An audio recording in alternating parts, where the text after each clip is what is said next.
ஒருவர் பெரியவர்கள் சிறியவர்கள் என்று நாம் எப்படி போடுகிறோம் கணக்கிடுகிறோம் என்று சொன்னால், அவர்களுடைய அடக்கமும் அறிவாற்றலும் பலரோடு பழகுகின்ற தன்மையும் கொண்டுதான் அவர்களை உயர்ந்தவர்களாக அல்லது அதிலே குறைந்தவர்களாக நாம் எடை போடுகின்றோம்.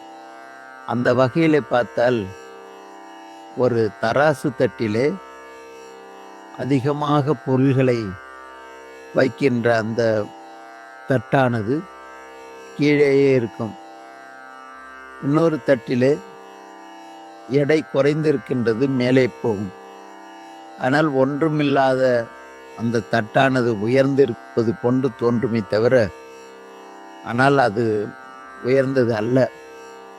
அதிகமாக பொருளை கொண்டிருக்கின்ற தாழ்ந்து இருக்கின்ற அந்த தட்டு தான் உயர்ந்தது. அதே போன்று அதிக கற்றவர்கள், பண்புடையவர்கள், பணிவுடையவர்கள், இப்படி பண்பாட்டினுடைய சிகரமாக திகழ்கின்றவர்கள், இவர்கள் என்றைக்குமே அடக்கமாகத்தான் இருப்பார்கள் என்பதனை மிக அற்புதமாக இந்த தராசு தட்டினை வைத்து கொண்டு காட்டுகின்றார். ஆக்கம் பெரியார் சிறியார் இடைப்பட்ட மீட்செலவு காணின் அணிதாழ்வ தூக்கின் மெலியது மென்மேல் எழைச் செல்ல செல்ல வலிதன்றே தாழும் துளைக்கு என்று நீதிநெறி விளக்கத்திலே குமரகுருபரர் காட்டுகின்றார்.